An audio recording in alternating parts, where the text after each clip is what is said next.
সন্ত ৰামপাল গুৰু মহাৰাজ হৈছে এনে এজন মহাপুৰুষ যিজনে নিজৰ সত্য ভক্তি, তত্ত্বজ্ঞান, কৰোণা আৰু সেৱাৰ বলত সমাজত এক নতুন আদৰ্শ বলবৎ কৰিছে। সন্ত ৰামপাল গুৰু মহাৰাজৰ নেতৃত্বত তেওঁৰ সকলো সৎলোক আশ্ৰমে কৰা বিস্ময়কৰ সমাজ কল্যাণমূলক কামে সমাজখনক সোণালী ভৱিষ্যতৰ এক নতুন আশা দেখুৱাইছে। সন্ত ৰামপাল গুৰু মহাৰাজৰ পৰা নাম দীক্ষা গ্ৰহণ কৰাৰ পিছত লাখ লাখ লোকৰ কৰ্কট ৰোগ, এইডছ আদি দুৰাৰোগ্য ৰোগ নিৰাময় হ'ল। সন্তজনাৰ জ্ঞানৰ পৰা অনুপ্ৰাণিত হৈ তেওঁৰ অনুগামীসকলে লাখ লাখ ইউনিট ৰক্তদান কৰে। সন্তজনাই লাখ লাখ ভগ্নী কন্যাৰ যৌতুকমুক্ত বিয়াৰ আয়োজন কৰালে। সন্তজনাই লাখ লাখ মানুহক ড্ৰাগছ আসক্তিৰ পৰা মুক্ত কৰিলে। কোটি কোটি ধ্বংসপ্ৰাপ্ত পৰিয়াল শান্তিত লাগিল। সন্তজনাৰ আশ্ৰমত সমাৱেশৰ সময়ত বিনামূলীয়া চকুৰ চিকিৎসা আৰু দন্ত চিকিৎসাৰ ব্যৱস্থা কৰা হয়। সন্ত ৰামপাল গুৰু মহাৰাজৰ দ্বাৰা পৰিৱেশ সুৰক্ষাৰ উদ্দেশ্যে সময়ে সময়ে বৃহৎ পৰিসৰত বৃক্ষৰোপণ কৰা হয়। সন্তজনাই আৰ্তজনক তাৎক্ষণিক সকাহ দিবলৈ এম্বুলেন্স সেৱা আৰম্ভ কৰিছে। সন্তজনাই তেওঁৰ অনুগামীসকলক তেওঁলোকৰ শৰীৰ দান কৰিবলৈ অনুপ্ৰাণিত কৰে, যাতে মানৱতাৰ সেৱা আৰু চিকিৎসা ক্ষেত্ৰত উন্নতি কৰিব পৰা যায়। সন্ত ৰামপাল গুৰু মহাৰাজৰ সকলো আশ্ৰমত প্ৰতিদিনে বিনামূলীয়া ধৰ্মভোজৰ আয়োজন কৰা হয়, য'ত প্ৰতিবাৰেই প্ৰতিটো জাতি, প্ৰতিটো ধৰ্মৰ মানুহে একেলগে বহি ভোজন কৰে।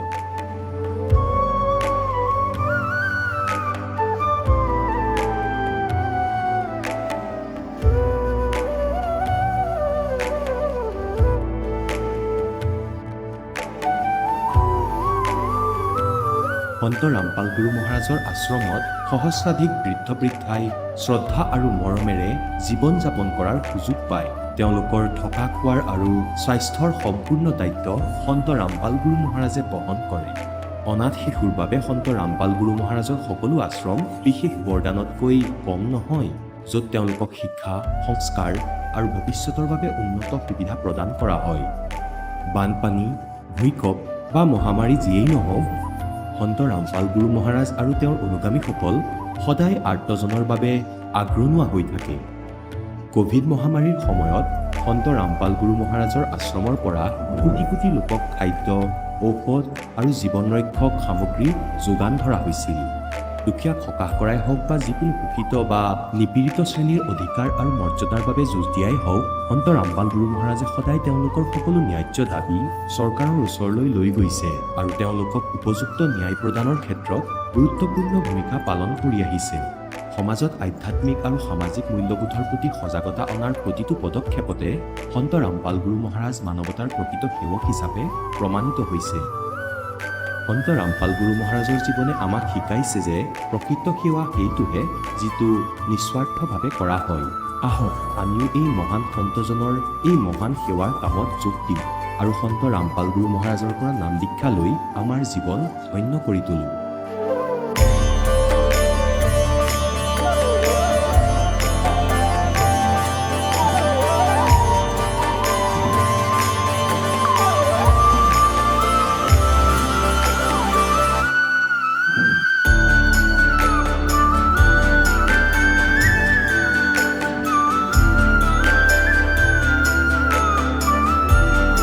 আপোনালোকক পৰিয়ালৰ সৈতে সৎলোক আশ্ৰমলৈ আন্তৰিকতাৰে আমন্ত্ৰণ জনোৱা হয়।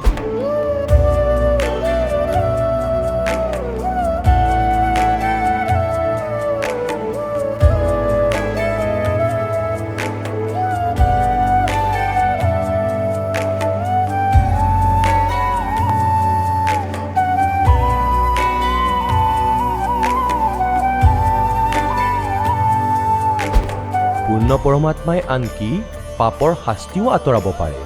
এতিয়ালৈকে লগ পোৱা প্ৰতিজন সাধু আৰু মহাপুৰুষে কৈছে যে পাপ কৰ্মৰ পৰিণতি ভোগ কৰিলেহে পাপ নিৰ্মূল হ'ব। সেই প্ৰভু কোন, যি পাপ কাটি পেলায়, যিজনে কালৰ বন্ধনৰ পৰা মুক্ত কৰি দিয়ে? তেওঁৰ নাম কি? পূজাৰ বিধি কি? এই কথা জানিবলৈ অনুগ্ৰহ কৰি অৱশ্যেই শুনক জগতগুৰু তত্ত্বদৰ্শী সন্ত ৰামপাল গুৰু মহাৰাজৰ অমৃত বচন। হয়, নমস্কাৰ। নমস্কাৰ সৎ সাহেব। হয়, কি নাম আপোনাৰ? ৰূপালী পাটিল। ৰূপালী ক'ৰ পৰা আহিছে আপুনি? পুনে, মহাৰাষ্ট্ৰ পুনেৰ পৰা। হয়, কি কাম কৰে? বৰ্তমানতো মই হাউচৱাইফ হয়, কিন্তু মই মাৰাঠী বিষয়ত গ্ৰেজুৱেশ্যন কৰিছোঁ। সন্ত ৰামপালদেৱ মহাৰাজৰ লগত কেতিয়াৰ পৰা জড়িত? মই সন্ত ৰামপালদেৱ মহাৰাজৰ লগত 2004ত জড়িত হৈছোঁ। সন্ত ৰামপালদেৱ মহাৰাজৰ পৰা নাম দীক্ষা লোৱাৰ আগত আপুনি কিবা ভক্তি সাধনা কৰিছিলনে? হয়, যেনেদৰে সাধাৰণ মানুহে কৰে, পৰম্পৰাগত ভক্তি, মানে গোটেই দেৱী দেৱতা ব্ৰহ্মা বিষ্ণু মহেশ্বৰ তেওঁলোকৰ ভক্তি কৰিছিলোঁ। আপুনি যিহেতু ভক্তি আগতে কৰিয়ে আছিলে, তেন্তে আপুনি সন্ত ৰামপালদেৱ মহাৰাজৰ পৰা নাম দীক্ষা কিয় ল'লে? মানে মোৰ এনেকুৱা লাগিল যে তেওঁৰ জ্ঞান মই অলপ বুজিলোঁ আৰু তেওঁৰ কিতাপ পঢ়িলোঁ। আৰু পোনপ্ৰথমে এইটো ইনচিডেণ্ট হ'ল যে মোৰ স্বামীয়ে দীক্ষা লৈ অহাৰ পিছত যেতিয়া তেওঁ দীক্ষা লৈ আহিলে, মই তেওঁক সুধিলোঁ, আপুনি গুৰু দীক্ষা লৈছে নেকি? কোন ভগৱান, কি কথা? তেওঁ ক'লে যে মই ইমান নাজানো, মই কেৱল দীক্ষাহে লৈছোঁ। তাৰপিছত তেওঁ মোক নিয়মসমূহ ক'লে, আৰু সেই যি নিয়ম আছিল যে কোনো নিচা, মানে কোনো সুৰাপান, বিড়ি, চিগাৰেট, ধপাত নহ'ব, মাংস নহ'ব, ব্যভিচাৰ নহ'ব, চুৰি নহ'ব, ঠগবাজি নহ'ব। গতিকে মই সেই নিয়মখিনি ইমানেই ভাল পালোঁ যে চাওক, মই আজিলৈকে এনেকুৱা কোনো সন্তৰ কথা শুনাই নাই। এই নিয়ম মানে মোৰ জীৱনৰ প্ৰতি যিটো লক্ষ্য আছিলে যে মানুহৰ জীৱন কেনেকুৱা হ'ব লাগে, এজনী নাৰীৰ জীৱনত সকলো সঠিক হ'ব লাগে, যেনে তাইৰ হাজবেণ্ড, তেওঁ একো নিচা কৰা হ'ব নালাগিব, মানে নিচাখোৰ হ'ব নালাগিব।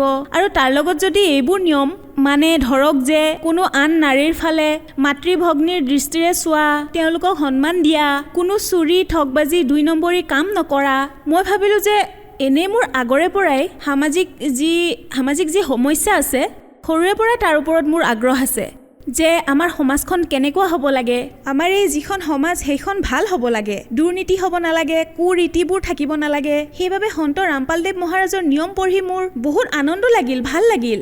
তেতিয়ালৈকে মই তেওঁৰ জ্ঞান শুনা নাছিলোঁ বাৰু, কিন্তু তেওঁৰ নিয়মবোৰ শুনিয়ে মই ইমান আকৰ্ষিত হ'লোঁ যে মই ক'লোঁ যে বৰ ভাল কাম কৰিছে। আৰু মোৰ কিয় ভাল লাগিল যে তাত যিটো সুৰাপানৰ কথা আছে, যে কোনেও সুৰাপান নকৰিবা, যেনে ধৰক মোৰ স্বামীৰ যি ব্যৱসায় আছে, এয়া হয় অটোমোবাইলৰ হয়, গতিকে সদায় পাৰ্টিলৈ যাব লাগে, কম বেছি বন্ধু বান্ধৱৰ লগতো। তেওঁলোকে জোৰ কৰাৰ বাবে তেওঁৰ ভাল নালাগে, কিন্তু বন্ধু বুলি ক'লে আজিকালি যিটো ট্ৰেণ্ড হৈছে হাইফাই ছ'চাইটিত, মানে আপুনি যদি সুৰাপান নকৰে তেন্তে আপোনাক গাঁৱলীয়া বুলি ধৰা হয়। গতিকে সেই হেঁচাত পৰি তেওঁ মাজে মাজে সুৰাপান কৰিছিলে। সেইবাবে ঘৰত আহিলে আমাৰ কাজিয়া হৈছিল যে মই সুধোঁ, কিয়? মই যিহেতু পচন্দ নকৰোঁ, তেন্তে আপুনি কিয় খায়? বন্ধুসকলৰ কথা কিয় শুনে? মোৰ কথা শুনক, আমি একেখন ঘৰতে থাকোঁ, আৰু এইটো একো ভাল বস্তু নহয় যে আপুনি কাৰোবাৰ হেঁচাত পৰি সুৰাপান কৰিব। আপুনি এখন ছ'চাইটিৰ যি লেভেল, সেই ষ্টেটাছৰ বাবে আপুনি সুৰাপান কিয়নো কৰিব লাগে? আমাৰ কেৱল এইটোৱে সমস্যা আছিল, বাকী সকলোবোৰ ঠিকেই আছিলে। তেওঁ মোক সন্মান কৰে, আমাৰ পৰিয়াল, বাকী সকলোবোৰ ঠিকেই আছিল। কিন্তু তেওঁৰ এই যিটো স্বভাৱ মাজে মাজে সুৰাপান কৰাৰ, সেইটো বেয়া পাইছিলোঁ। আৰু যেতিয়াই তেওঁ দীক্ষা ল'লে, ধৰি লওক মোৰ সেই গোটেই চিন্তাটোৱে শেষ হৈ গ'ল। চাওক, আপুনি এনেকৈ কৈ আছে যে আপুনি নিয়মসমূহ পঢ়িলে, য'ত লিখা আছিলে যে নিচা কৰিব নালাগে, কাৰোফালে বেয়া চকুৰে চাব নালাগে। যদি আমি সমাজৰ ফালে চাওঁ, অন্য সন্তবোৰক যেতিয়া দেখোঁ, সকলো সন্তই একে নিয়মেই কয়, কিন্তু যদি আমি গ্ৰাউণ্ড লেভেলৰ ফালে চাওঁ, তেন্তে বাস্তৱত এইবোৰ অনুসৰণ কৰা দেখেনে? হয়, মই বৰ্তমান মহাৰাষ্ট্ৰ পুনাৰ হয়। সৰুৰে পৰা মহাৰাষ্ট্ৰত, মানে আগতে জলগাঁৱত আছিলোঁ, জলগাঁৱৰ পৰা পুনালৈ মোৰ যিটো যাত্ৰা, তাত দেখিছোঁ মই সন্তই কয় এইবোৰ কথা। কিন্তু আজিলৈকে মই তেওঁলোকৰ কোনো অনুগামীয়ে, আন যিবোৰ সন্ত আছে, বহুত আছে বৰ্তমানৰ যিসকল গুৰু, তেওঁলোকৰ কোনো অনুগামীয়ে এই নিয়ম অনুসৰণ নকৰে। তেওঁলোকে কি কয়, মই আনকি এইটোও দেখিছোঁ যে তেওঁলোকৰ যিবোৰ গুৰু আছে, সন্ত ৰামপালদেৱ মহাৰাজক বাদ দি যিসকল বৰ্তমান এই পৃথিৱীত যিমানবোৰ গুৰু আছে, তেওঁলোকে সকলো কয়, ঠিক আছে বাৰু, অলপ নিয়ম মানা, কিন্তু দীক্ষা নিশ্চয় লোৱা। যেতিয়া মন নাযায় তেতিয়া বাদ দিবা। কিন্তু মই এইটো পচন্দ কৰা নাছিলোঁ, আৰু মই আনকি নিজ চকুৰে দেখিছোঁ কোনেও ভালদৰে ফ'ল' নকৰে। আপুনি এগৰাকী শিক্ষিত মহিলা। আপুনি কৈছে যে আপোনাৰ স্বামীয়ে ড্ৰিংক কৰে, সেয়া আপুনি পচন্দ নকৰে আৰু আপোনালোকৰ কাজিয়া হৈছিলে। যদি আমি সেই মহিলাসকলৰ বিষয়ে কথা পাতোঁ, যিসকল দুখীয়া আৰু তেওঁলোকৰ স্বামীসকলে যেতিয়া এই ধৰণৰ নিচা কৰে, তেন্তে আপুনি নিশ্চয় বুজি পাব যে তেওঁলোকৰ পৰিয়ালৰ পোহপালৰ বাবে যিখিনি উপাৰ্জন হয়, তাৰে বেছিভাগ অংশ তেওঁ নিচা কৰাৰ বাবে প্ৰয়োগ কৰে। তেন্তে সিহঁতৰ ঘৰত কিমান কাজিয়া হয়, ইয়াৰ অনুমান আপুনি নিশ্চয় কৰিব পাৰিছে। আপুনি সেই মহিলাসকলক কি ক'ব বিচাৰিব যিসকলৰ স্বামীয়ে বহুত বেছি নিচা কৰে আৰু বেয়া কামৰ লগত জড়িত হয়? হয়, মই সেইসকল মহিলাৰ বাবে ক'ব বিচাৰোঁ, চাওক, আজিলৈকেতো চৰকাৰে কিমান নিয়ম উলিয়ালে যে সুৰাপান বন্ধ কৰা, ইয়াত এইটো কৰা, ইয়াত সেইটো, কিন্তু আমি যেনেকৈ ভাবোঁ, যিবোৰ পেপাৰত পঢ়োঁ, টিভিটো চাবলৈ পাওঁ, প্ৰকৃততে সেইবোৰ নিয়ম কোনেও ফ'ল' নকৰে। সেইবোৰ নিয়ম কেৱল কাগজতহে আছে। এইটো আঁচনি উলিয়ালে, সেইটো আঁচনি উলিয়ালে, শোভাযাত্ৰা উলিয়াই, আনকি পইচা দিও মই ফ'ল' কৰিছিলোঁ। মই সামাজিক কামত আগ্ৰহী আছিলোঁ। মই আগতে দেখিছোঁ যে মানুহে নিয়ম কেৱল দেখুৱাবলৈহে বনায়, কিন্তু ইয়াৰ অনুকৰণ যি কৰিব লাগে একো নকৰে, 0%, একোৱেই নকৰে। আজিলৈকেতো একো নহ'ল, সেয়াতো হ'বই লাগিছিল। কিমান দিনৰ পৰা এইবোৰ হৈ আছে? আমাৰতো শুধৰণি হ'ব লাগিছিল। আপুনি যেনেকৈ এতিয়া বহুত কথাই ক'লে, কিন্তু মানুহবোৰে এইটো বিচাৰে যে কোনো সন্তৰ পৰা নাম দীক্ষা লৈ তেওঁৰ লগত জড়িত হৈ তেওঁলোকৰ আৰ্থিক লাভ হওক, শাৰীৰিক লাভ হওক, মানসিক লাভ হওক অথবা আধ্যাত্মিক লাভ হওক। মই আপোনাক সুধিব বিচাৰিম যে আপুনি সন্ত ৰামপালদেৱ মহাৰাজৰ পৰা নাম দীক্ষা লোৱাৰ পিছত কি লাভ হ'ল? হয়, আমিতো ইমান বেছি লাভ পাইছোঁ, যদি মই গণাবলৈ বহোঁ এতিয়া, এই যে কয় দিন ৰাতিও কম হৈ যাব, কিন্তু বিশেষকৈ অলপ বেছি যি লাভ পাইছোঁ সেয়া মই ক'ব বিচাৰিম আপোনাক। পোনপ্ৰথমে মই লাভ পাইছিলোঁ, মানে মোক ডক্টৰে কৈছিল যে আপোনাৰ মানে সমস্যা আছে গলত। মোৰ মানে ইয়াতে ডিঙিত টেমুনা হৈ গৈছিলে ডাঙৰকৈ। মই যেতিয়া ট্ৰিটমেণ্ট স্পেচিয়েলিষ্টৰ ওচৰলৈ গ'লোঁ, তেতিয়া তেওঁলোকে ক'লে যে আমাৰ এনেকুৱা লাগিছে আপোনাৰ কেঞ্চাৰ হ'ব ধৰিছে। যিহেতু আপুনি সুশিক্ষিত, পঢ়া শুনা কৰা, গতিকে দেৰি নকৰিব, যি হ'ব মেডিকেল প্ৰচেছেৰে হ'ব, আৰু সেই হিচাপত যেনেকৈ হয় তেনেকৈ ট্ৰিটমেণ্ট হ'ব। তেওঁলোকে কোৱাৰ পিছত তৎক্ষণাত আমাৰ গুৰুদেৱ সন্ত ৰামপালদেৱ মহাৰাজ, তেওঁক প্ৰাৰ্থনা জনালোঁ, কাৰণ মইতো নাম দীক্ষা লৈছিলোঁৱেই। মোৰ বিশ্বাস আছিলে, কেৱল বিশ্বাসেই নহয়, দৃঢ় বিশ্বাস আছিলে, যি কৰিব গুৰুদেৱে কৰিব। মই আজিলৈকে শুনিছিলোঁহে গুৰুদেৱে এইটো লাভ দিয়ে, আৰ্থিক লাভ, শাৰীৰিক, আধ্যাত্মিক লাভ, সকলো লাভ দিয়ে। গতিকে মই ভাবিলোঁ মই এতিয়া নিজে এটা পৰীক্ষা লওঁ, যিহেতু মোৰ ওপৰত বিপদ আহিছে। গতিকে অন্তৰাত্মাৰে প্ৰাৰ্থনা কৰিলোঁ, আৰু প্ৰাৰ্থনা কৰি গুৰুদেৱক মই যেতিয়াই ক'লোঁ, মানে অন্তৰৰ পৰা, মই মুখেৰে কোৱা নাই। চাওক, যেতিয়া ডক্টৰে ক'লে তেতিয়া ট্ৰিটমেণ্ট কৰিলোঁ, আৰু মোৰ যি ৰিজাল্ট আহিলে, মোৰ যি ৰিপৰ্ট আহিলে, আপোনালোক আচৰিত হৈ যাব। মোৰ কেঞ্চাৰ হৈছিলে। মোৰ তেতিয়া এনেকুৱা লাগিল যে মোৰ জীৱন আৰু অলপহে আছে, বেছি বাকী নাই। মোৰ ভৰিৰ তলৰ মাটি কঁপি উঠিছিল যে এতিয়া মই কি কৰিম। মোৰ এনেকুৱা লাগিল, ঠিক আছে বাৰু, মোৰতো হ'ব, মই মৰি গ'লে মোৰ সন্তানটোৰ কি হ'ব, কেনেকৈ থাকিব, মোৰ স্বামীয়ে বিয়া পাতি ল'ব চাগে, কিন্তু মোৰ কি হ'ব? তেতিয়াহে মোৰ অনুভৱ হ'ল জীৱনটো ইমানেই সৰু, মই যি কৰিব লাগিছিল এতিয়া মই একোৱে কৰিব নোৱাৰিম। তেতিয়া মই পৰমাত্মা মানে সন্ত ৰামপালদেৱ মহাৰাজক প্ৰাৰ্থনা কৰিলোঁ, পৰমাত্মা, মই আৰু অলপ জীৱ বিচাৰোঁ, মোক জীৱন দিয়ক, মই মৰিব নিবিচাৰোঁ, ল'ৰাটোৰ বাবে জীয়াব খোজোঁ। আৰু এনেকুৱা চমৎকাৰ হ'ল, আপোনালোকে চমৎকাৰ বুলিয়ে ভাবিব। আপোনালোকৰ এনেকুৱা লাগিব যে মই কথাবোৰ এনেই কৈ আছোঁ, কিন্তু নহয়, মই অনুভৱ কৰিছোঁ। যেতিয়া মানুহে মৃত্যুমুখত থাকে তেতিয়া মিছা কথা নকয়। মই যিবোৰ কৈ আছোঁ এটা এটা শব্দ সঁচা কৈ আছোঁ, কাৰণ সেই 2টা দিন যেতিয়ালৈকে ৰিপৰ্ট অহা নাছিল, মই গম পাইছোঁ যে মৃত্যু কি বস্তু হয় আৰু জীৱিত থকাটো আচলতে কি হয়। আৰু মোৰ পৰমাত্মাই, গুৰুদেৱে, সন্ত ৰামপালদেৱ মহাৰাজে, আমি ইমান প্ৰাৰ্থনা কৰাৰ পিছত তেওঁৰ এয়া আহিল, মানে তেওঁৰ মেছেজ আহিল যে পুত্ৰী, পৰমাত্মাই তোমাক দয়া কৰিব, সন্ত ৰামপালদেৱ মহাৰাজে তোমাৰ ওপৰত দয়া কৰিব। আৰু গধূলি যেতিয়া আমি মেডিকেল ৰিপৰ্ট পালোঁ, তাত লিখা আছিলে মোৰ কেৱল ভাইৰেল ইনফেকশ্যনহে হৈছে। মোক যি 4টা বেমাৰৰ কথা কৈছিলে, যে এটা চাৰ্ভাইকেল কেঞ্চাৰ, দ্বিতীয়তে টিবি, আৰু 2টা গলৰ হ'ব পাৰে বুলি তেওঁলোকে কৈছিলে। আৰু মোৰ কেনেকুৱা লাগিল জানেনে বাৰু আপুনি? মোৰ আৰু এটা কথা আছে।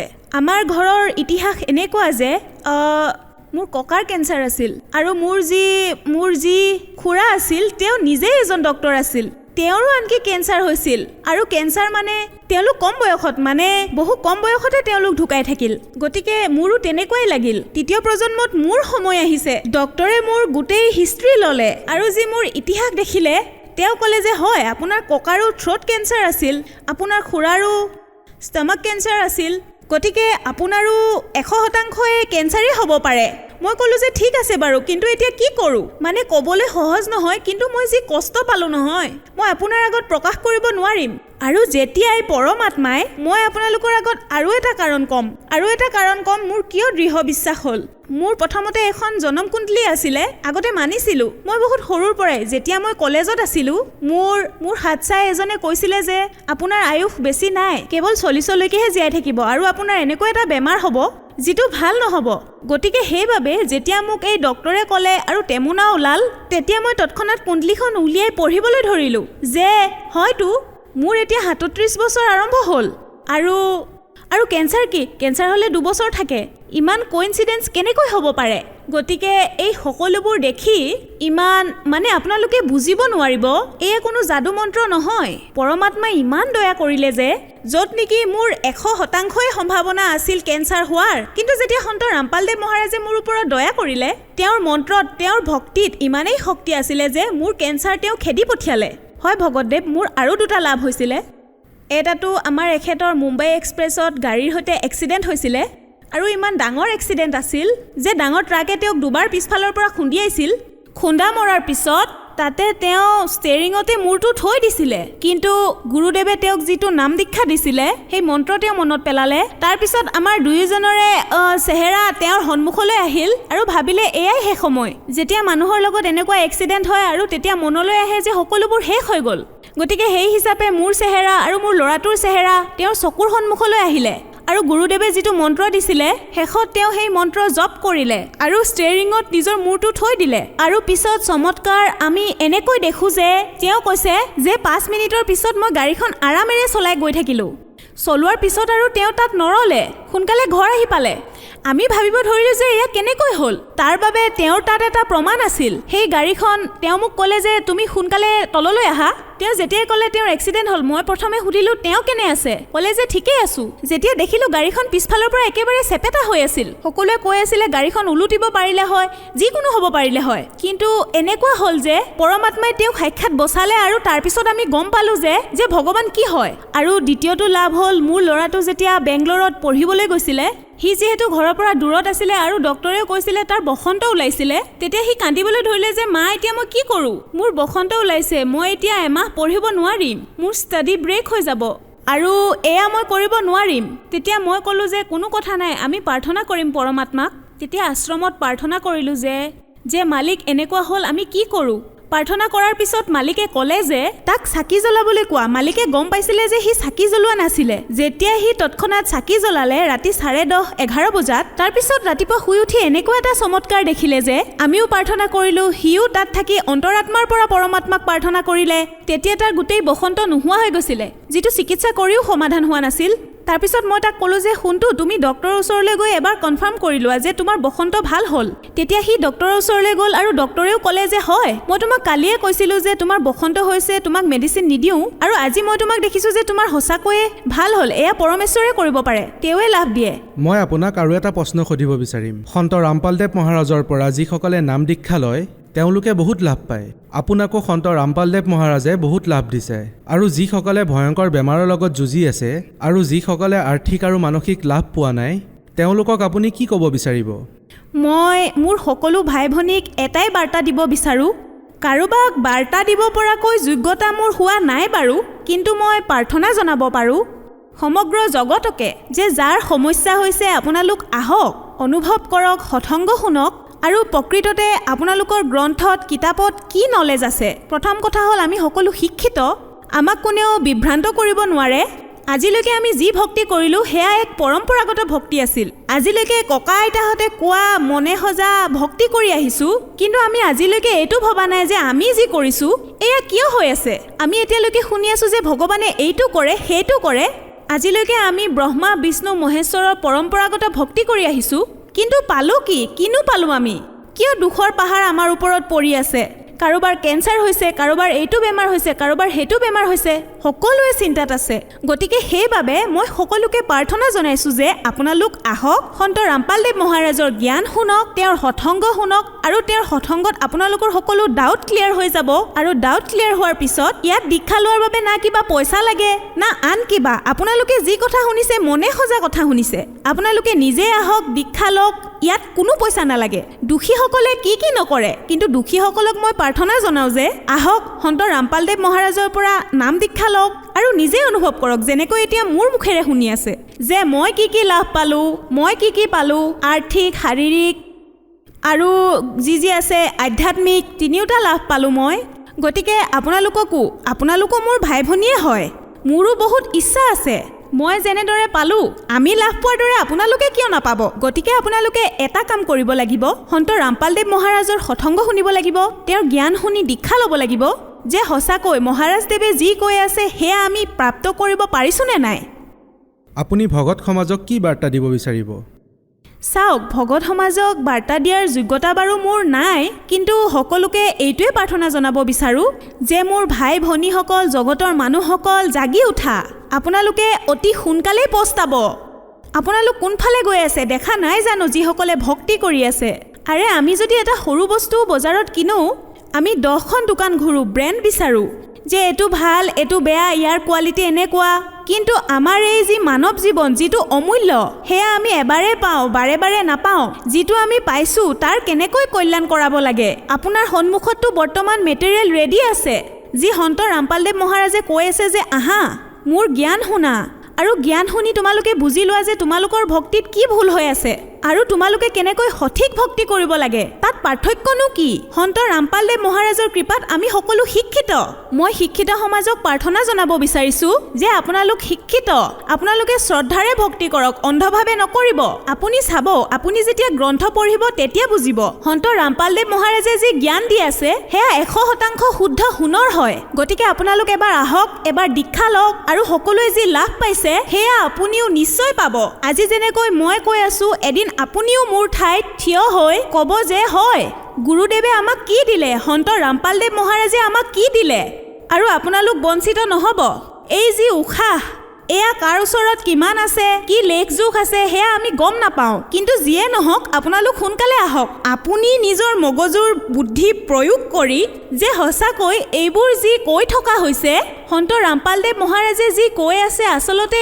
এওঁৰ জ্ঞান হয় কি গতিকে আহক সকলোৱে আহক দীক্ষা লওক আৰু যেনেকৈ আমি লাভ পালোঁ আপোনালোকেও লাভ পাব গতিকে অতি শীঘ্ৰে আহি আপোনালোকে লাভ লওক আৰু নাম দীক্ষা লওক সকলোকে মই এইটোৱে বাৰ্তা দিব বিচাৰোঁ হয় বহুত বহুত ধন্যবাদ ধন্যবাদ এতিয়া জগতগুৰু তত্ত্বদৰ্শী সন্ত ৰামপাল গুৰু মহাৰাজৰ সৎসংগৰ মাধ্যমেৰে সেই অদ্বিতীয় আধ্যাত্মিক জ্ঞানৰ বিষয়ে জানি লওঁ যাৰ মাধ্যমেৰে আপোনালোকেও প্ৰাপ্ত কৰিব পাৰিব এনেকুৱা আধ্যাত্মিক মানসিক আৰু ভৌতিক সুখ যি এতিয়ালৈকে কেৱল আপোনালোকে মীৰাবাই ধ্ৰুৱ প্ৰহ্লাদ আদি কেইজনমান ভক্তৰ জীৱন কথাতহে শুনিছে এতিয়া শুনক তত্ত্বদৰ্শী সন্তৰ সৈতে শাস্ত্ৰ অনুকূল ভক্তি সৎসংগ এনেকুৱা অদ্বিতীয় আধ্যাত্মিক জ্ঞান যাৰ প্ৰমাণ আছে সকলো ধৰ্মৰ সকলো পবিত্ৰ শাস্ত্ৰত আজি কোনোবা ডক্টৰ হৈছে কোনোবা ইঞ্জিনিয়াৰ হৈছে কোনোবা IAS IPS পদত বিদ্যমান কোনোবা MLA MP মন্ত্ৰী মুখ্যমন্ত্ৰী হৈছে বা কোনোবাই ধনী মহাজন হৈছে বা কোনো অন্য সুবিধা তেওঁৰ উপলব্ধ আৰু সি পুণ্যকৰ্মী প্ৰাণী য'তেই যি ক্ষেত্ৰতেই প্ৰৱেশ নকৰক তেওঁৰ পুণ্যৰ আধাৰত তেওঁ তাতেই সফল হ'বলৈ আৰম্ভ কৰে কাৰণ তেওঁ পূৰ্বজন্মতে বেটেৰী চাৰ্জ কৰি লৈছিলে কিন্তু যদি তেওঁ আগলৈ সৎভক্তি নকৰে তেওঁৰ সি পুণ্য কৰ্ম সংগ্ৰহ কৰাৰ চাৰ্জাৰ লগাই থোৱা নাই আৰু যদি তেওঁ কোনো ভুল সাধনা কৰি থাকে বা কোনো সন্ত গুৰু বনাই থৈছে গুৰুজনে কোৱা অনুসৰি যদি সাধনা কৰে গতিকে সেই চাৰ্জাৰ সঠিক নহয় তাত বিদ্যুৎ নাই পৰিণাম স্বৰূপে আপোনালোকক উদাহৰণ এটা কওঁ যে গীতাৰ অধ্যায় নম্বৰ 16 শ্লোক নম্বৰ 23 আৰু 24ত এইটো স্পষ্ট কৰিছে যে অৰ্জুন শাস্ত্ৰবিধি ত্যাগ কৰি যিয়ে মনৰ মতে আচৰণ কৰে মানে মনৰ মতে পূজা কৰে তেওঁলোকৰ না সুখ হয় না কোনো সিদ্ধি প্ৰাপ্ত হয় না কোনো পৰম গতি হয় অৰ্থাৎ ইউজলেছ গতিকে তেওঁলোকৰ এনেকুৱা স্থিতি হয় যিসকল এই নকৰি গুৰুসকলৰ লগতো সম্পৰ্ক ৰাখে তেওঁ ভাবে যে মই চাৰ্জাৰ লগাই থৈছোঁ কিন্তু সেই চাৰ্জাৰ সঠিক স্থানত লগোৱা নাই ভুল ঠাইত লগাই থৈছে এতিয়া যেতিয়ালৈকে পুণ্যই কাম কৰি থাকিব তেওঁ সকলোবোৰ সুবিধা পাই থাকিব আৰু সেই ব্যক্তিয়ে এনেকৈ ভাবি থাকিব, যি ধাৰ্মিক প্ৰবৃত্তিৰ হয়, যে মই যিবোৰ পূজা কৰি আছো, সাধনা কৰি আছো, হয়তো কোনো গুৰু বনাই, কোনো সন্ত পন্থৰ ওচৰলৈ গৈ, বা এনেই কোনো দেৱী দেৱতা বনাই, যিসকলে এইবোৰ আধ্যাত্মিক ক্ৰিয়া কৰে, এনেকৈ ভাবে যে মই এইবোৰ ক্ৰিয়াৰ পৰাই এইবোৰ লাভ পাই আছো। এতিয়া সেই স্থিতিত তেওঁক কোনোবাই আমাৰ ভগতে গৈ বুজোৱাৰ চেষ্টা যদি কৰে যে আপোনাৰ ভক্তি সঠিক নহয়, আপোনাৰ যি সাধন আছে ভক্তিৰ সেয়া ব্যৰ্থ, তেতিয়া সেই ব্যক্তিয়ে একেবাৰে নামানিব, কিয়নো তেওঁৰ আধ্যাত্মিক জ্ঞানৰ অভাৱ। তেতিয়া তেওঁ এনেকৈ ক'ব যে মোৰ তাত সকলোবোৰ সুবিধা আছে, ভাল পোষ্ট আছে, ল'ৰা ছোৱালীও ভালদৰে পঢ়ি আছে, সিহঁতে ভাল পোষ্ট পাইছে, মোৰ সকলোবোৰ সুখ আছে, এয়া মোৰ গুৰুদেৱৰ কৃপা, মোৰ ইষ্টদেৱৰ কৃপা এয়া। গতিকে পুণ্যাত্মাসকল, তেওঁ তেতিয়াহে গম পাব যেতিয়া তেওঁৰ পূৰ্বজন্মৰ বেটাৰী শেষ হ'ব, ডাউন হৈ যাব, বেটাৰী ডিচাৰ্জ হ'ব। কিন্তু তেতিয়ালৈ বহুত পলম হৈ যাব। তেতিয়া তেওঁ কন্দাৰ বাহিৰে একোৱেই কৰিব নোৱাৰিব। সেইবাবেই দাসে বাৰে বাৰে প্ৰাৰ্থনা জনাই আছে যে কমচে কম দাসে আপোনালোকক যি গুৰুদেৱৰ বিষয়ে, সাধনাৰ বিষয়ে যদি কিবা জ্ঞান দি আছে, আপোনালোকে তাক সমালোচনা বুলি ভাবে, সেই সমালোচনাখিনি কমচে কম কম্পেয়াৰ কৰক, যে এইজন ব্যক্তিয়ে কিয় বাৰু আমাৰ সাধনাক বাৰে বাৰে ভুল বুলি কৈ আছে, এই উদ্দেশ্যেৰে চাওক। কিন্তু এই ক্ষেত্ৰত ভাবিবলৈও ভাল নাপায় সেই সৰল আত্মাবোৰে। এতিয়া দাসে দেখি আছে, যাক আজিৰ পৰা 10 বছৰ আগতে কৈছিলো যে তোমাৰ সাধনা ভুল,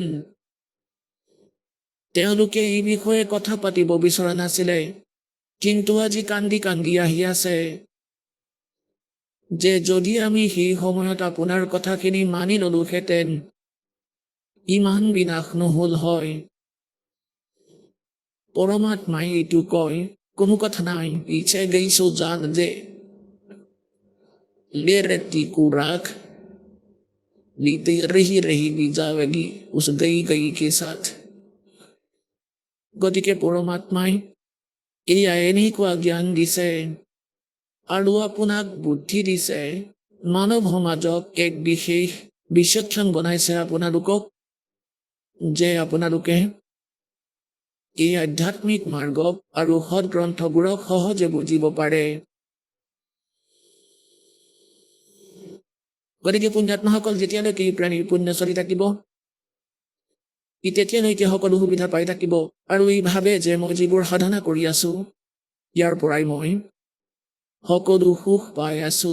কিন্তু এতিয়া এই তত্ত্বজ্ঞানৰ ফালৰ পৰা যদি ইয়াৰ পোহৰত আপুনি চাই, তেতিয়া আপুনি গম পাব যে যি গুৰুসকলক আপোনালোকে গুৰু বুলি মানিছিল আৰু সৎগুৰু বুলি মানিছিলে, সিহঁত একেবাৰে অকৰ্মণ্য আছিল। তেওঁলোকে কখনো নাজানে এজন টিচাৰ নিজৰ চিলেবাছৰ সৈতে পৰিচিত নহয়, তাৰ পিছতো টিচাৰ বুলি কয়।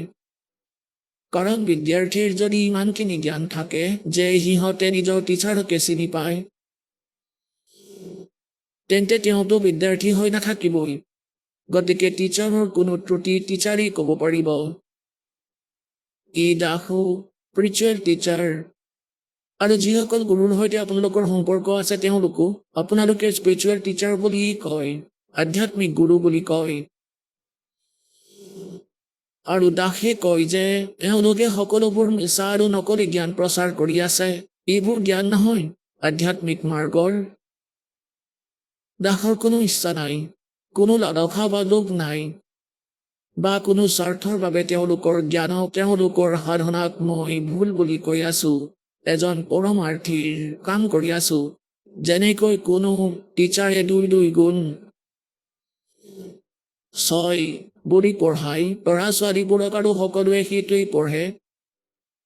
এতিয়া আন এজন টিচাৰ আহি যদি সিহঁতক সোধে যে 2 গুণ কিমান, 2 গুণ কিমান হয়, 2 পূৰণ 2 কিমান, আৰু যদি সকলোৱে এটা সুৰতেই কয় 2 গুণ 6 হয়, তেতিয়া সেই টিচাৰৰ কৰ্তব্য কি হ'ব যে নহয় ল'ৰা ছোৱালীহঁত 2 গুণ আচলতে 4 হয়, 6 নহয়। এতিয়া ল'ৰা ছোৱালীবোৰেও বিৰোধিতা কৰিব যে আমাৰ টিচাৰৰ অপমান কৰিছে, আপুনি তেওঁৰ সমালোচনা কৰিছে, তেন্তে ইয়াৰ সমাধান কেনেকৈ হ'ব? গতিকে পুণ্যাত্মাসকল, আজি এই দাসৰো একেই হৈছে। এই দাসে কয় আপোনালোকৰ টিচাৰ সঠিক নহয়, তেওঁলোকৰ চিলেবাছৰ জ্ঞান নাই, সিহঁতে আপোনাৰ জীৱনৰ নাশ কৰি আছে। আৰু সেই গুৰুসকলকো দাসে বাৰে বাৰে প্ৰাৰ্থনা জনাই আছে যে কমচে কম দাসে যি আপোনালোকৰ বিষয়ে কৈ আছে তাৰে কিছু প্ৰতিক্ৰিয়াটো কৰক, যে মই কিয় ভুল বুলি কৈ আছো, আৰু যদি মই ভুল কৈ আছো তেন্তে কওক যে মই এইটো ভুল কৈ আছো। এনেকুৱা নহয়। সেইবাবে বুদ্ধিমান সমাজে এয়া নিজেই ভাবিব আৰু বুজিব লাগিব। তেওঁলোকৰ মৌনতাই তেওঁলোকৰ পৰাজয় বুজায়, তেওঁলোকৰ অজ্ঞানতা সিদ্ধ কৰে। গতিকে বুদ্ধিমান সমাজে এয়া বুজিব লাগে আৰু এই যথাৰ্থ জ্ঞানক শীঘ্ৰেই গ্ৰহণ কৰিব লাগে। परमात्मा कौन कि मानुष जन्म दुर्लभ है, ये मिले न बारंबार, तरवर से पत्ता टूट गिरे वो बोर न लगता डर। मानव जीवन किमान मूल्यवान বুলি কৈছে, এটা শ্বাসৰ কিমান মূল্য। कहता हूँ कहीं जात हूँ, कहूँ बजा के ढोले, श्वास जो खाली जात है ये 3 लोक का मोले। গতিকে পুণ্যাত্মাসকল পৰমাত্মাই আহি আমাক কৈছে कि पीछे लग गया जाऊं था मैं लोक वेद के साथ, रस्ते में सतगुरु मिले है दीपक दे दिया हाथ।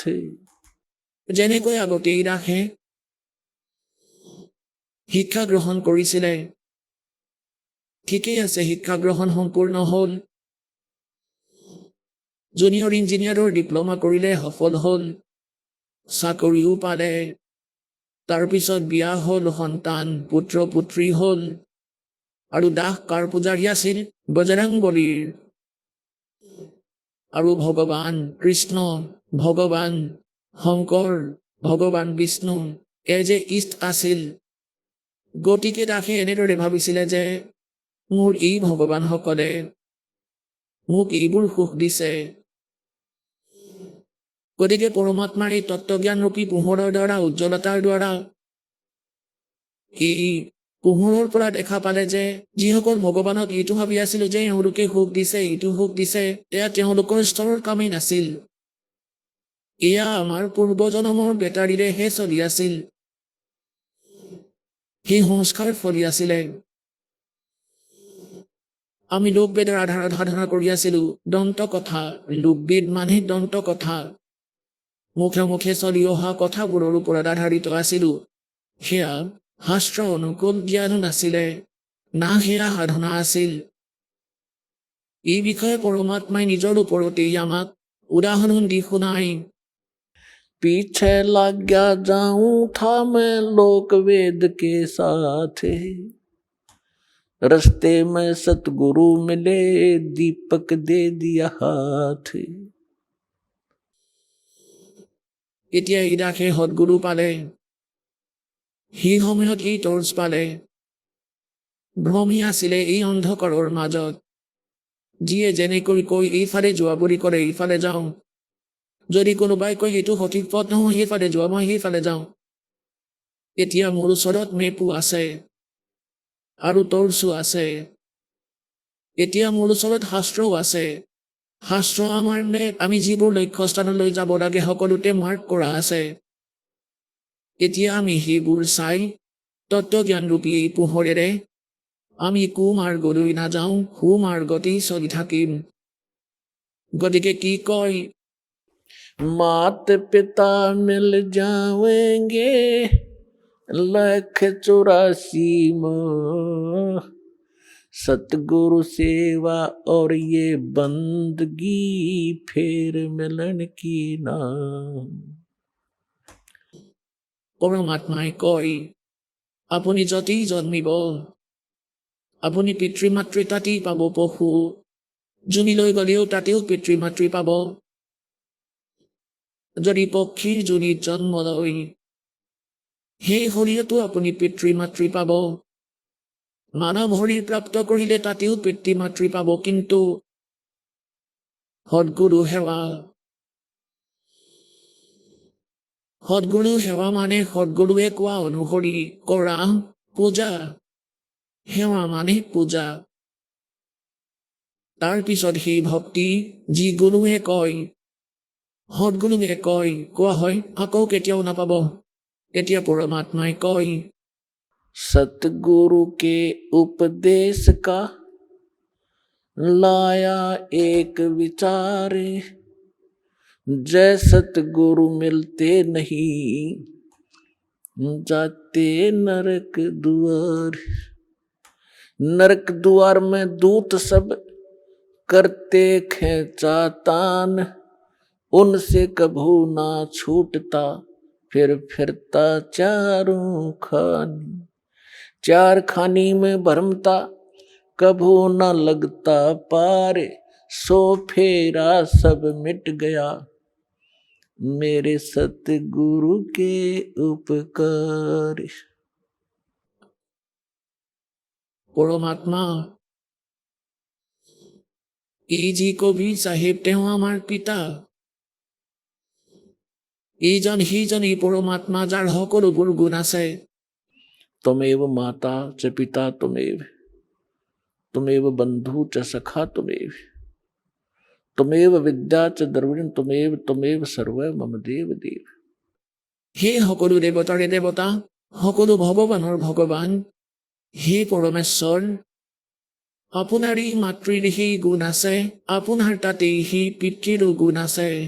সঁচা ভাতৃও আপুনিয়েই হয়, সঁচা লগৰীয়াও আপুনি, আৰু আমাৰ ধনো আপুনি।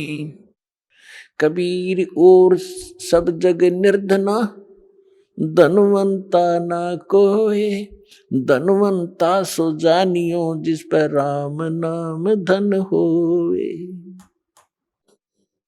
গতিকে ইয়াত কি কয় পৰমাত্মাই, এইজন পৰমাত্মা যেনেকৈ আদৰণীয় ৰামানন্দ, স্বামী ৰামানন্দ দেৱক পৰমাত্মাই পালে। তেওঁ 104 বছৰীয়া বৃদ্ধ আছিল আৰু বহুত বিদ্বান, বৰি প্ৰসিদ্ধ আছিলে। 4খন বেদী মুখস্থ কৰি থৈছিল। গীতাৰ সকলোবোৰ শ্লোক তেওঁৰ জিভাৰ আগতেই আছিলে। পুৰাণৰ তেওঁক বিদ্বান বুলি মনা হৈছিলে। উপনিষদবোৰৰো তেওঁ বিদ্বান বুলি কোৱা হৈছিল। 104 বছৰ আয়ুস হৈ গৈছিলে যেতিয়া পৰমাত্মাই লীলাময় আয়ুসত 5 বছৰীয়া আছিল।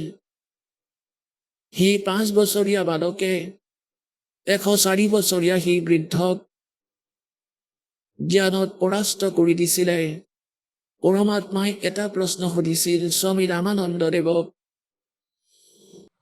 कि कौन ब्रह्मा का पिता है और कौन विष्णु की माँ, शंकर का दादा कौन है, पंडित जी दे बता। তেতিয়া ৰামানন্দ দেৱে ক'ব ধৰিলে যে কি কৈ আছা, এওঁলোকৰ কোনো পিতৃ মাতৃ নাই, এওঁলোক স্বয়ংভূ। পৰমাত্মাই ক'লে, कि मोती मुक्ता दर्शत नाही, ये जग है सब अंदरे, दिखत के तो नैन चश्म, इनका फेरा मोतिया बंदरे। এওঁক বিদ্বান বুলি কয়, কিন্তু সদগ্ৰন্থৰ কফও নাজানে। যেনেকৈ চকুত চানি পৰা বেমাৰ যদি কাৰোবাৰ হৈ যায়, তেতিয়া চকু দেখাত সুস্থ যেনেই লাগে, কিন্তু একো দেখা নাপায়। আনে তেওঁ সুস্থ যেনেই দেখে, কিন্তু তেওঁ নিজে একো দেখা নাপায়। সেইবাবেই পৰমাত্মাই কয় যে कि मोती मुक्ता दर्शत नाही, মুক্তি মাৰ্গৰূপী যি মুকুতা, যি বাস্তৱিক সাধনা, যি জ্ঞান, সেই জ্ঞানৰ কথা নাজানে। और ये दिक्कत के तो नैन चश्मिन का फेरा मोतिया बंदरे। তেতিয়া পৰমাত্মাই ক'লে যে আপুনি শিৱ পুৰাণখন পঢ়ি চাওক স্বামীদেৱ, ৰুদ্ৰ সংহিতা। তাত পৰমাত্মাই কৈছে যে এনেকৈ যাক আপুনি মহাশিৱ বুলি কয়, তেওঁ কাল হয় সকলোবোৰ কাহিনী শুনালে। তেওঁৰ সকলো মুখস্থ আছিল স্বামীদেৱৰ।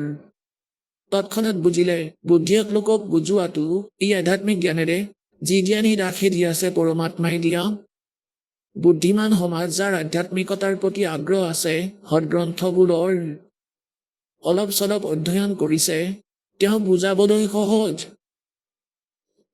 যি সদগ্ৰন্থ তেওঁ ডেইলি পঢ়িছিলে, তেওঁ গম পোৱা নাছিলে সেই গ্ৰন্থবোৰে কি ক'ব বিচাৰিছে। গতিকে সেই সময়তে ৰামানন্দদেৱ পৰমাত্মাই কৈ গ'ল, তেওঁৰতো মুখস্থই আছিলে সকলোবোৰ। তেওঁ মোৰ লৰাই থাকিলে যে হয় একেবাৰে শুদ্ধ, এনেকুৱাই হয়। তাৰ পিছত ৰামানন্দদেৱে এক চল কৰা আৰম্ভ কৰিলে যে পুত্ৰ মই যেতিয়া সমাধিস্থ হওঁ, তেতিয়া মোৰ সমাধি বহুত দূৰলৈ যায়। মেডিটেশ্যন।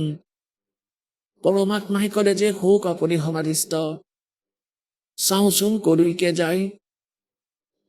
স্বামী ৰামানন্দদেৱে তেওঁৰ সদায় অভ্যাস, 1 ছেকেণ্ডতে সমাধিস্থ হ'ল।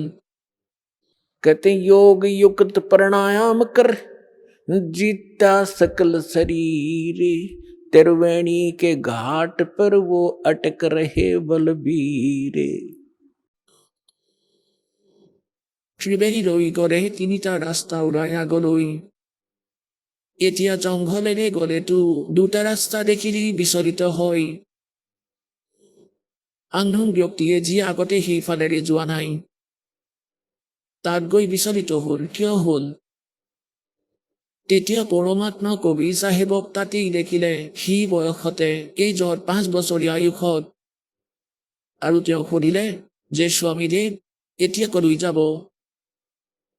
তেওঁ কৈছিলে যে 3টা ৰাস্তাই বন্ধ আছে, আৰু এই ৰাস্তা আপোনাৰ বাবে তেতিয়াহে খুলিব যি লোকৰ যি স্তৰ আপুনি সাধনা কৰি থৈছে, সেই সময়ত আপোনাৰ সেইটো ৰাস্তা খোল খাব, লেফ্টৰটো। আৰু এয়া এটা সুৰংগ আছে, চিধা ৰাস্তা, গেলেৰী। পোনপ্ৰথমে সেই গেলেৰীক ছেক্ৰেটেৰিয়েট বুলি ভাবক, আৰু তাত পোনপ্ৰথমে ধৰ্মৰাজৰ ৰাজসভা পাব। তাত আপোনাৰ একাউণ্ট লোৱা হ'ব, আৰু যি ঈশ্বৰ আপুনি পূজা কৰিছে সেই লোকলৈ আপোনাক পঠিওৱা হ'ব। আৰু যি ৰাইটৰ ৰাস্তা, সেয়া বেলেগকৈ এটা স্থান আছে। 88,000টা খেৰে আছে, 88,000 দ্বীপ আছে। তালৈ সেইবোৰ সংখ্য পঠিওৱা হয় যে ব্ৰহ্মৰ সাধক, আৰু তেওঁলোকক বেলেগকৈ ৰাজ্য দিয়া হয় তাত। আৰু যি সন্মুখৰ ৰাস্তা সেয়া ব্ৰহ্মৰন্ধ্ৰ। এই সন্মুখৰ ৰাস্তাটো ব্ৰহ্মৰন্ধ্ৰ। ইয়াত তোমাৰ কোনো মন্ত্ৰই খোল নাখায়, না ওম মন্ত্ৰৰে, না ওম নমঃ শিৱায় দ্বাৰা, আৰু না তোমাৰ অন্য কোনো জপেৰে। এয়া খোল খাব মোৰ সৎ নামেৰে, এই 2 আখৰৰ নামেৰে। মোৰ ওচৰত যি মন্ত্ৰ আছে, ৰামানন্দদেৱক ক'লে পৰমাত্মাই যে আপুনি চেষ্টা কৰক, আপোনাৰ যিমানবোৰ তন্ত্ৰ মন্ত্ৰ আছে, আজিলৈকে যিমান সাধনা কৰিছে, তেওঁ 16 বছৰতে ভক্তি আৰম্ভ কৰিছিলে, এতিয়া 104 বছৰ হ'ল। যি কৰিবলগীয়া আছিলে কৰিলে, এতিয়া প্ৰয়োগ কৰি চাই লওক যে আপোনাৰ সেই সাধনা কিমান সফল হ'ল, সক্ষম। তেতিয়া ৰামানন্দদেৱে সকলো তন্ত্ৰ মন্ত্ৰ কৰিলে, সেই গীত খোল নাখালে। তেতিয়া পৰমাত্মাই ক'লে মই খুলি দিওঁ। শ্বাস স্মৰণ কৰিলে মালিকে। তেওঁ পৰমাত্মা আছিলে, কিন্তু আমাৰ বাবে বাৰ্তা এৰি গ'ল যে আপোনাক যি মন্ত্ৰ দিছে সত্য নামৰ, সেয়া অমূল্য আৰু বহুত শক্তিশালী। পৰমাত্মাই স্মৰণ কৰিলে আৰু সন্মুখত সেই বজ্ৰৰ পাত খোল খালে। তেতিয়া ৰামানন্দদেৱক পৰমাত্মাই ভিতৰলৈ লৈ গ'ল। যি ব্ৰহ্মক আপুনি নিৰাকাৰ বুলি কৈছিল, তেওঁ পৰমাত্মাই দেখুৱালে সন্মুখত বহি আছে, চাওক। এয়া হ'ল তোমাৰ মহাশিৱ। তেওঁক মহাবিষ্ণু বুলিও কোৱা, মহাব্ৰহ্ম বুলিও কোৱা। ই ব্ৰহ্ম বিষ্ণু মহেশ্বৰৰ পিতা। আৰু ই কাল হয়, 1,00,000 মানৱ শৰীৰধাৰী প্ৰাণীক নিত্য আহাৰ কৰে। ই তোমালোকক মূৰ্খ বনাই ইয়াত বন্দী কৰি থৈছে স্বাৰ্থৰ বাবে। আপোনাৰ দ্বাৰা সন্তান উৎপত্তি কৰায় আৰু ই খায় যেনেদৰে কছাৰীয়ে ছাগলী পালে। কিমান কেয়াৰটেক কৰে, কিমান শুশ্ৰূষা কৰে। মতা মাইকী ছাগলীক একেলগে এৰি দিয়ে, তেতিয়াহে সন্তান উৎপত্তি কৰিব পাৰিব। আকৌ খায় কছাৰীয়ে বা নিজৰ স্বাৰ্থৰ বাবে বেচে। এই স্থিতি তোমাৰ ব্ৰহ্মৰো পৰমাত্মাই কৰে। এতিয়া ৰামানন্দদেৱে সকলো দেখি আছে, শুনি আছে। তাৰপিছত পৰমেশ্বৰে তেওঁক 11 নম্বৰ দুৱাৰেৰে পাৰ কৰালে, য'ৰ পৰা অক্ষৰ পুৰুষৰ লোক আৰম্ভ হয়। অক্ষৰ পুৰুষৰ 7 শংখ ব্ৰহ্মাণ্ড পাৰ কৰি পৰমাত্মা গৈ পালে 12 নম্বৰ দুৱাৰ, য'ত ভৱৰ গুহা আছে। আৰু সেয়া পাৰ কৰি সত্য লোকত প্ৰৱেশ কৰিলে। তাত গৈ কি দেখিলে ৰামানন্দদেৱে? যে পৰমাত্মা সত্যপুৰুষ সিংহাসনত বিৰাজমান, তখ্তত মূৰৰ ওপৰত ছাতি আছে, এটা মুকুট আছে বগা, এটা বহুত ডাঙৰ মন্দিৰৰ আৰ্হিৰ গুম্বজ চেণ্টাৰত আছে, তাত পৰমাত্মা বিৰাজমান। তেওঁৰ এডাল নোমৰ গুৰিৰ শোভাত কোটি চন্দ্ৰ মিলাই দিয়া, কোটি সূৰ্য মিলাই দিয়া, ইমান উজ্জ্বলতা তেওঁৰ হয় পৰমাত্মাৰ। গোটেই শৰীৰৰ কিমান হ'ব আইডিয়া লগাওক। কবিৰ চাহেব 5 বছৰীয়া বালকৰ ৰূপত বিচনী ল'লে, যি থোৱা আছিলে, আৰু যিজন সিংহাসনৰ ওপৰত বহি আছিলে পৰমাত্মা, তেওঁক বিচিব ধৰিলে। যেনেকৈ এজন সেৱক ইয়াততো গুৰুদেৱক কৰে, এনেকুৱা কৰি আছিল। এতিয়া ৰামানন্দদেৱে ভাবিব ধৰিলে যে কবিৰটো ইয়াৰে কোনো গণ হয়, দেৱ হয়, আৰু প্ৰকৃত অমৰ পুৰুষটো ইয়াত বহি আছে তখ্তত, সিংহাসনত। ইমানতে কি হ'ল, অমৰ পুৰুষক দেখা পাইছিলে থিয় হৈ থকা, আৰু 5 বছৰীয়া বালকক মূৰ দুৱাই সংকেত দিলে যে বহক ভগৱান, গ্ৰহণ কৰক নিজৰ সিংহাসন। যেতিয়া কবিৰ চাহেব সিংহাসনখনত জাপ মাৰি গৈ বহিল আৰু বিচিব ধৰিলে সি পৰমাত্মাই, সি বালকক, যি অনন্ত কোটি ব্ৰহ্মাণ্ডৰ সিংহাসনত শিশুৰ ওপৰত পৰমাত্মা বিৰাজমান হ'ল, কবিৰ দ্বীপ। এতিয়া সি বৃদ্ধজন স্বামী ৰামানন্দদেৱ কনফিউজ হ'ল যে ইয়াৰে ভগৱান কোন। ইমানতে সি তেজুমণি শৰীৰ যাক পৰমাত্মা বুলি মানি আছিল ৰামানন্দদেৱে, সেয়া 5 বছৰীয়া বালকত সমাৱেশ হ'ল। অকলে পৰমাত্মা 5 বছৰীয়া বালক অনন্ত কোটি ব্ৰহ্মাণ্ডৰ কণ্ট্ৰলাৰৰ সিংহাসনত বিৰাজমান হ'ল। তেতিয়া পৰমাত্মাই ক'লে যে ৰামানন্দদেৱ, हम ही अलख अला हैं, कुतुब गोस और पीरे, गरीबदास खालक धनी, हमरा नाम कबीरे। ए स्वामी सृष्टा में सृष्टि हमारे तीरे, दास गरीब अधर बसू हूँ अवगत सत कबीर। যেতিয়া পৰমাত্মাই প্ৰথমবাৰ বাৰ্তা কৰিছিলে ৰামানন্দদেৱৰ সৈতে, সেই সময়ত আকৌ ক'লে,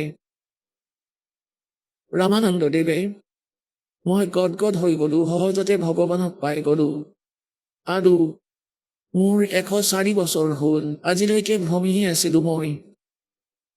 তেতিয়া পৰমাত্মাই ক'লে যে স্বামীদেৱ আকৌ উভতি যাওক। ইমানেই কৈছিলে, তীব্ৰ গতিত স্বামীদেৱৰ আত্মা গৰিত আহিলে আৰু হঠাতে সন্মুখলৈ চালে। তেতিয়া সন্মুখতে সেই একেই চেহেৰা, সেই একেজনেই 5 বছৰীয়া বালক সন্মুখত বহি আছে। চৰণত পৰি গ'ল যিজনে 104 বছৰীয়া বিদ্যান বুলি দম্ভালি মাৰি আছিল। জ্ঞানবিহীন সেই প্ৰাণী। পৃথিৱীত মহিমা আছিল, 1400 ঋষি শিষ্য বনাই থৈছিল, তেওঁ নিজৰ জ্ঞানৰ প্ৰচাৰ কৰিছিল। এতিয়া পুণ্যাত্মাসকল ব্ৰাহ্মণ সেইজনেই, ब्राह्मण सोए जो ब्रह्म पछाणे। আৰু পৰমাত্মা বিচৰা আত্মাই সমাজৰ ফালে নাচায়। যি সমাজক লক্ষ্য কৰি চলিব, সি ভক্তি কৰিব নোৱাৰে আৰু না লাভ পাব। এফালেতো প্ৰভুত্ব, এজন স্বামী 1400 ঋষিয়ে তেওঁৰ চৰণ দণ্ডৱত প্ৰণাম জনায় আৰু জনতাই তেওঁৰ জ্ঞান শুনে। আৰু আনফালে ভগৱান আছে, আৰু ভগৱান কি ৰূপত আছে? শিপিনীত তাঁতী ৰূপত। আৰু তেওঁ সেই সময়ৰ ক্ষুদ্ৰ জাতিৰ আছিল। ব্ৰাহ্মণেতো সিহঁতৰ কাপোৰ চুব নিদিয়ে ক্ষুদ্ৰ জাতি মানুহসকলৰ। তেওঁলোকক আকৌ বিদ্বান বুলি কয়। कहते हैं, वक्त पड़े सौदा करे और कोठे डारे ज्ञान। বাদ দিয়া এনেকুৱা নকৰি জ্ঞান আৰু এনেকুৱা মহিমা যি ভগৱানৰ বাবে ভূমি আছে, সন্মুখত আছে। না তেতিয়াও সমাজৰ ফালে চালে তেওঁ, না নিজৰ মহিমা চালে, আৰু চৰণত পৰি গ'ল 104 বছৰীয়া বৃদ্ধজনে। আকৌ কি ক'লে? तुम साहेब तुम संत हो, तुम सतगुरु तुम हंस, गरीब दास तेरे रूप बिना और न दूजा अंश। दोहू ठोड़ है एक तू, भया एक से दो, गरीब दास हम कारणे तुम आए हो मगजो। बोलत रामानंद जी सुनो कबीर करतार, गरीब दास सब रूप के तुम ही सृजनहार। এতিয়া গৰীবদাস দেৱৰ নাম ইয়াত এই প্ৰকাৰে আহে যেনেকৈ তুলসীদাস দেৱে ৰামায়ণ আকৌ লিখিলে যথাৰ্থ। তুলসীদাস দেৱৰ নাম সেইবাবে আহে গৰীবদাস দেৱে পৰমাত্মাৰ সৈতে পৰিচিত হোৱাৰ পিছত, সতলোক সৎখণ্ড নিশ্চয় কৰি দেখাৰ পিছত পৰমেশ্বৰৰ সেই মহিমা পূৰ্বৰ আৰু বৰ্তমানৰ সেই সকলো লিখিলে, সেইবাবে তেওঁৰ নাম লগতে আহে। গতিকে দাসী এইটো ক'ব বিচাৰিছিল যে পৰমাত্মা এটা ভাল। ৰামানন্দ দেৱে কয়, तुम साहेब तुम संत हो, तुम सतगुरु तुम हंस, तुम साहेब। পৰমাত্মাটো আপুনি হয়ে হয়, এইটো স্পষ্ট হ'ল। আৰু সদগুৰু আপুনিয়ে হয়। আপোনাৰ তাত সত্য জ্ঞান আছে। সদগুৰু এতিয়া পুণ্যাত্মাসকল সদগুৰুৰ যি পৰিভাষা তাৰ লগত আমি অপৰিচিত আছিলোঁ। আমি এনেই যিকোনো মানুহকে সদগুৰু বুলি কৈ দিছিলোঁ যে এওঁ সদগুৰু, কিন্তু তেওঁৰ কখৰো জ্ঞান নাই। সদগুৰু এনেকুৱা নহয়। গতিকে ইয়াত ৰামানন্দদেৱে কৈছে আপুনি হয় সদগুৰু। আহক আমি এতিয়া সেই শ্ৰদ্ধালুসকলৰ অনুভৱবোৰ জানো, যিসকলে জগতগুৰু তত্ত্বদৰ্শী সন্ত ৰামপাল গুৰু মহাৰাজৰ পৰা দীক্ষা প্ৰাপ্ত কৰিছে তথা তেওঁ কোৱা ভক্তি মাৰ্গ এওঁলোকে অৱলম্বন কৰি আছে। নমস্কাৰ, নমস্কাৰ, আপোনাৰ শুভ নামটো জনাওকচোন। মোৰ নাম মঞ্জু বৰা। আপুনি ক'ৰ পৰা আহিছে? মই লখিমপুৰ ডিষ্ট্ৰিক্টৰ নাৰায়ণপুৰ পৰা আহিছোঁ। আপুনি সন্ত ৰামপাল গুৰু মহাৰাজৰ পৰা নাম দীক্ষা কেতিয়া লৈছিল? মই 2018 চনত জুনৰ 24 তাৰিখে লৈছিলোঁ। আপুনি সন্ত ৰামপাল গুৰু মহাৰাজৰ পৰা নাম দীক্ষা লোৱাৰ আগতে কিবা ভক্তি সাধনা কৰিছিলনে? ভক্তি সাধনা কৰিছিলোঁ। সৰুৰ পৰা আমি কৃষ্ণ ভগৱানক ভক্তি কৰিছিলোঁ। আত্মা কল্যাণৰ কাৰণে মই বহুত জেগা ঘূৰিছিলোঁ, পোৱা নাছিলোঁ। নামঘৰত গৈছিলোঁ, নামঘৰতো পোৱা নাছিলোঁ। ভাগৱত শাস্ত্ৰৰ কথা শুনিবলৈ যাওঁ, তাতো পোৱা নাছিলোঁ। সকলো কথা নোপোৱা কাৰণে মই 2013 চনত মই নিৰংকাৰী পন্থত মই তেতিয়া তাত 2016 চনলৈকে মই তাত ভক্তি কৰিছিলোঁ। তাতো মই সৎভক্তি পোৱা নাছিলোঁ। আপুনি নিৰংকাৰী পন্থৰ কথা ক'লে, তাতো আপুনি ভক্তি সাধনা কৰিলে 3 বছৰ ধৰি। লগতে আপুনি আমাৰ হিন্দু সমাজত প্ৰচলিত পৰম্পৰা হিচাপে ভগৱান শ্ৰীকৃষ্ণৰ সাধনা কৰি আহিছিলে। তেনে ক্ষেত্ৰত আপুনি সন্ত ৰামপাল গুৰু মহাৰাজৰ শৰণলৈ কিয় আহিব লগা হ'ল? মই সকলো ভক্তি কৰাৰ পাছতো মোৰ একো উপকৃত নোহোৱাৰ কাৰণে মই বহুতো বেমাৰত পৰিছিলোঁ। বেমাৰত পোৱাৰ কাৰণে মই ৰামপালজীৰ কিতাপ পঢ়োঁতে মই অলপ বেমাৰ উপকাৰ পোৱাৰ কাৰণে তেওঁৰ চৰণত আহিব লগা হৈছিল। আপুনি সন্ত ৰামপাল গুৰু মহাৰাজৰ কোনখন কিতাপৰ কথা কৈছে যাৰ দ্বাৰা নেকি আপুনি উপকৃত হৈছে? মই জ্ঞানগংগা কিতাপখন পঢ়ি কিনিয়ে উপকৃত হৈছিলোঁ। আপুনি জ্ঞানগংগা কিতাপখনত এনেকুৱা কি জ্ঞান পালে যাৰ দ্বাৰা নেকি আপুনি আপ্লুত হৈ সন্ত ৰামপাল গুৰু মহাৰাজৰ শৰণ গ্ৰহণ কৰিছে? জ্ঞানগংগা কিতাপখনত শাস্ত্ৰ অনুকূল সকলো লিখা আছে। তাক পঢ়াৰ কাৰণে আগতে পোৱা নাছিলোঁ। আগতে যিখিনি বুজাইছিলে সেইখিনি আমি শাস্ত্ৰ অনুকূলৰ শাস্ত্ৰবিধি, তাৰমানে ভাগৱত কীৰ্তন পঢ়িলেও, নামঘৰত গ'লেও সেইখিনি পোৱা নাছিলোঁ। নোপোৱাৰ কাৰণে মই জ্ঞানগংগাখনত পাই মই তেতিয়া ৰামপালজীৰ চৰণত আহিবলৈ মই উপকৃত হৈছিলোঁ। আৰু সন্ত ৰামপাল গুৰু মহাৰাজৰ পৰা দীক্ষা লোৱাৰ পিছত অন্য কিবা আৰু লাভ পাইছেনে আপুনি? মই সত ৰামপালজীৰ চৰণত অহাৰ পাছত বহুতো লাভ পাইছোঁ। কিতাপখন পঢ়ি থাকোঁতে মই 2টা বেমাৰ ভাল পাইছিলোঁ, কেঁচুমূৰীয়া বেমাৰ আৰু হেঁপানী বেমাৰ। তাত মই বহুত বছৰ দিন ভুগি আছিলোঁ। বহুত বছৰ দিন ভুগি থকাৰ পাছতো মোৰ ভাল হোৱা নাছিলে। তেতিয়া এজন ভকতে মোক জ্ঞানগংগা কিতাপখন দিলে। কিতাপখন পঢ়াৰ পাছতে অলপ অলপকৈ মোৰ বেমাৰ ভাল হৈছিলে। ভাল হোৱাৰ পাছত মই তেতিয়া ভাবিলোঁ যে তেখেতৰ ৰামপালজীৰ চৰণত গ'লে মানে মোৰ সকলো বেমাৰ আজাৰ ভাল হ'ব পাৰে। তেতিয়া মই ভাবিলোঁ মই তেখেতৰ চৰণত ভক্তি কৰিলে মানে দীক্ষা ল'লে মানে ভাল হ'ব বুলি তেখেতৰ চৰণত মই 2018 চনৰ জুনৰ 24 তাৰিখে মই দীক্ষা ল'লোঁ। তো আধুনিকতা এই যুগত আমাৰ চিকিৎসা পদ্ধতি উন্নত হৈছে। আপুনি যি বেমাৰৰ কথা ক'লে, আপোনাৰ জ্ঞানগংগা পুথিখন পঢ়াৰ আগতে যি বেমাৰ আছিল আপোনাৰ, সেই বেমাৰৰ বাবে আপুনি ডক্টৰৰ কাষলৈ যাব লাগিছিল। আপুনি ডক্টৰৰ কাষলৈ গৈছিলনে? মই বহুতো ডক্টৰক দেখাইছিলোঁ। আলঙতো দেখালোঁ। আলঙত 3জন ডক্টৰে চালে, তেওঁ মোক বেমাৰ ভাল কৰিব নোৱাৰিলে। নাৰায়ণপুৰতো দেখালোঁ, লখিমপুৰ চাবতী মেডিকেলতো দেখালোঁ। তাৰপিছত মই এবাৰ গুৱাহাটীতো দেখালোঁ। মই তেওঁ বেমাৰ তিনিওটা বেছিহে হৈ গৈ আছিলে, কেতিয়াও মোক ডক্টৰে ভাল কৰিব পৰা নাছিলে। তাৰপিছতে একজন ভকতে যেতিয়া মোক জ্ঞানগংগা কিতাপখন দিলে, মই লাহে লাহে 2016 চনত দিলে, মই কিন্তু 2 বছৰ দিন পঢ়া নাছিলোঁ। 2 বছৰ দিন নপঢ়াৰ কাৰণে মই একো বুজা নাছিলোঁ। তাৰপিছত 2 বছৰৰ পাছত মই কিতাপখন লাহে লাহে পঢ়িবলৈ ল'লোঁ। মোৰ লাহে লাহে হেঁপানী বেমাৰটোও ভাল হৈছেগৈ, আৰু পাইলছ বেমাৰটো তেজ ওলাই থাকে, এইটোও ভাল হৈছেগৈ। এইটো ভাল হোৱাৰ পাছত মই ভাবিলোঁ যে তেখেত আচলি পৰম ঈশ্বৰ আহিছে। আৰু সৰুতে দেউতাই কৈছিলে যে গছৰ গুৰিত পানী দিলেহে আত্মা কল্যাণ হ'ব। তেতিয়া মই কিতাপখন পঢ়োঁতে এইখিনি পালোঁ, ভাগৱতৰ মূল তত্ত্ববিলাক পালোঁ। তেতিয়া মই তেখেতৰ চৰণত আহিলোঁ। আৰু শাৰীৰিকভাৱে অন্য কিবা আপুনি লাভ পাইছেনে? মইনো কিনো ক'ম, শাৰীৰিকভাৱে বহুত লাভ পাইছোঁ। মই 3বাৰকৈ এক্সিডেণ্ট হৈ কিনিও মই এক্সিডেণ্টৰ পৰা বাচিলোঁ। কিন্তু মোৰ লগত যোৱা যিকেইজন আছিলে তেখেতলোকে বহুত দুখ পালে, ডক্টৰৰ ওচৰত যাব লগা হ'লে। মোৰ গাত কিন্তু অকণো দুখ নাপালোঁ। মই অকণো দুখ পোৱা নাই। আৰু পৰম পিতাই মোক এনেকুৱা দিছে যে আজিলৈকে বিষ কোপ একো নাই। আৰু এবাৰ মোক গৰুৱে ৰছীয়ে পাক খুৱাই কিনি মোক গৰু ৰছীৰ পৰা পেলাই 4টাকৈ দাঁত ভাগিলে। তেজ অলপমান ওলাইছে। ওলোৱাৰ পাছতো মই বিষ অকণো উপলব্ধি কৰিব নোৱাৰিলোঁ। মই আজিলৈকে এটা টেবলেটো মই খাই কিনি পোৱা নাই। সেইখিনি উপকৃত বহুত পালোঁ। আৰু আপুনি যি দুৰ্ঘটনাৰ কথা ক'লে, আপুনি এক্সিডেণ্টৰ কথা কৈছে, কেনেকুৱা এক্সিডেণ্ট হৈছিল আপোনাৰ? 3বাৰকৈ এক্সিডেণ্ট হৈছে। এবাৰ স্পীড ব্ৰেকাৰত হৈছে। মই হেলেমলৈ আহি থাকোঁতে, 2বাৰ ইটানগৰলৈ যাওঁতে এক্সিডেণ্ট হৈছে। এবাৰতো মই পাল্টি খাই পৰি গৈছিলোঁ। একদম মই মাথাটো তলত দি পৰি গৈছিলোঁ। মই যে নেবাচি মোৰ ডিঙিটো ভাগি যাব বুলি ভাবিছিলোঁ। কিন্তু পৰমপিতাৰ আশীৰ্বাদত মোৰ একোৱে নহ'লে। স্বামীয়েতো বহুত দুখ পালে, তেওঁ দীক্ষা লোৱা নাছিলে। মই দীক্ষা লোৱা আছিলোঁ কাৰণে মই পাল্টি খাই পৰিছোঁ যদিও মই দুখ পোৱা নাছিলোঁ। আৰু এইটো আচৰিত কথা, ভাবিব লগা কথা, এজন সন্তৰ পৰা নাম দীক্ষা লোৱাৰ পিছতে আপোনালোকে বিভিন্ন সমস্যাৰ পৰা পৰিত্ৰাণ পাইছে। এইটো কেনেকৈ সম্ভৱ? আচলতে ৰামপাল গুৰু মহাৰাজে আপোনালোকক এনেকুৱা কি ভক্তিবিধি দিয়ে যাৰ দ্বাৰা নেকি ইমান উপকৃত হ'ব পাৰিছে?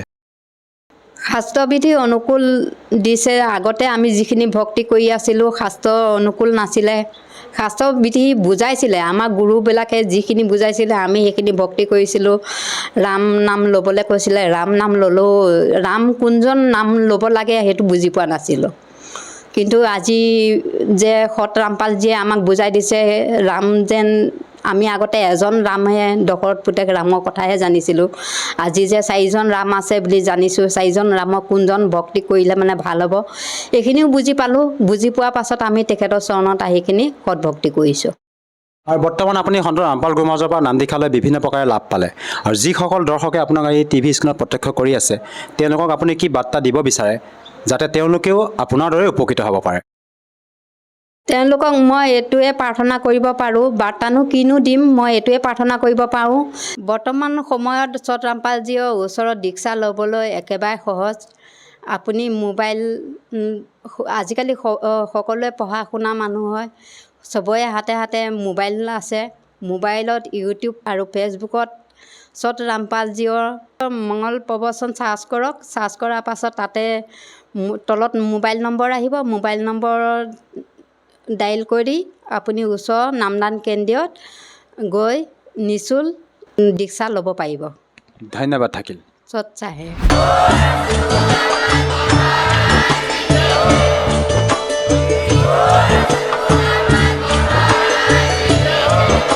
আপুনি শুনি আছিলে জগতগুৰু তত্ত্বদৰ্শী সন্ত ৰামপাল গুৰু মহাৰাজৰ মংগল প্ৰবচন।